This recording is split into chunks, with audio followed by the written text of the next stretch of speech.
விருச்சிக ராசிக்கு வந்து அந்த லக்னமாக இருந்தாலும் சரி, ராசியாக இருந்தாலும் சரி, ரொம்ப அந்த ஸ்டபர்னஸ் இருக்கும். அடமென்ட் அப்படின்னு சொல்லுவாங்க. புடிச்சா முயலுக்கு 3 கால் அப்படின்ட்டுன்னு. இதுல வந்து ராசி அந்த லக்னக்காரகன் லக்னத்திலேயே இருக்கான்னு வச்சுக்கோங்களேன்.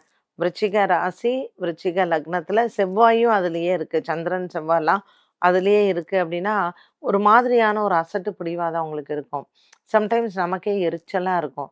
இது என்னது சொன்னதையே கேட்க மாட்டேங்குது. இது சொன்னதையே நம்ம கேட்க வேண்டியிருக்கே! அப்படிங்கிறது இந்த விருச்சிக ராசி வீட்ல இருக்கிறவங்க எல்லாருக்குமே கொஞ்சம் அவங்களால வந்து கொஞ்சம் கஷ்டம் தான்.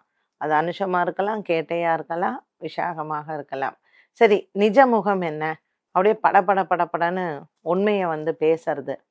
அவங்க என்ன உணர மாட்டாங்க அப்படின்னா, நம்ம இத வெளிப்படையா பேசுறோமே, அப்ப மத்தவங்க மனசுல அது எவ்வளோ ஹர்ட் ஆகும் அப்படிங்கிறத அவங்க உணரவே மாட்டாங்க. நான் கரெக்ட்டா சொல்லிட்டேன். நான் வந்து மனசுல இருக்கிறத பிளெயினா பேசிட்டேன். சரி நீங்க பேசிட்டீங்க. பட் அடுத்தவங்களுக்கு அது எப்படி இருக்கும்? இத சொல்லற விதமும் வேற விதமாக நம்ம சொல்லலாம் இல்லையா? ஸோ அத வந்து அடுத்தவங்களுக்கு சொல்லும் பொழுது ப்ராபப்ளி அவங்களுடைய ஃபீலிங்ஸ ஹர்ட் பண்றோமே அப்படிங்கிறது இருக்கும்.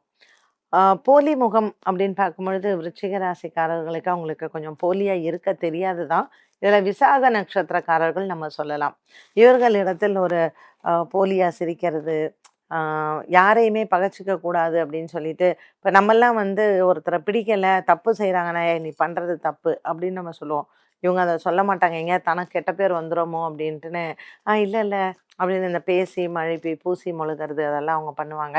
அனுஷம், கேட்டை நட்சத்திரக்காரர்கள் கொஞ்சம் பிளெயினா பேசுறதுக்கு இருக்கும். சம்டைம்ஸ் அவங்க செய்யறத வந்து நமக்கு தெரியக்கூடாதுன்னு நெனைப்பாங்க. அது கேட்ட நட்சத்திரக்காரர்கள்ட்ட நெறைய உண்டு. ஸோ சீக்ரெட்டா வாழறது அப்படிங்கிறது. அவங்க என்ன பேசுறாங்க இப்ப சம்டைம்ஸ் சில பேர்லாம் நீங்க பார்க்கலாம். ஒரு ஃபோன் வந்தா நம்ம வந்து இங்கேயே உட்காந்து பேசுவோம். எந்த ஃபோன் வந்தாலும் எடுத்துட்டு வெளியில போய் தனியா பேசுவாங்க. அவங்க பேசுறதே வெளில கேட்கவே கேட்காது. யார்ட்ட பேசுறாங்க? என்ன பேசுறாங்க? இதெல்லாம்.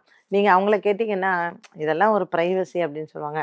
பட் நம்ம ஃபேமிலில இருக்கிறவங்கள்ட்ட அது அவசியம் இல்ல. இல்லையா? We can be open to our family. மத்தவங்க வெளி இடத்துல என்ன பரவால்ல. இப்படி இந்த கேட்டை நட்சத்திரக்காரர்களுக்கு உண்டு.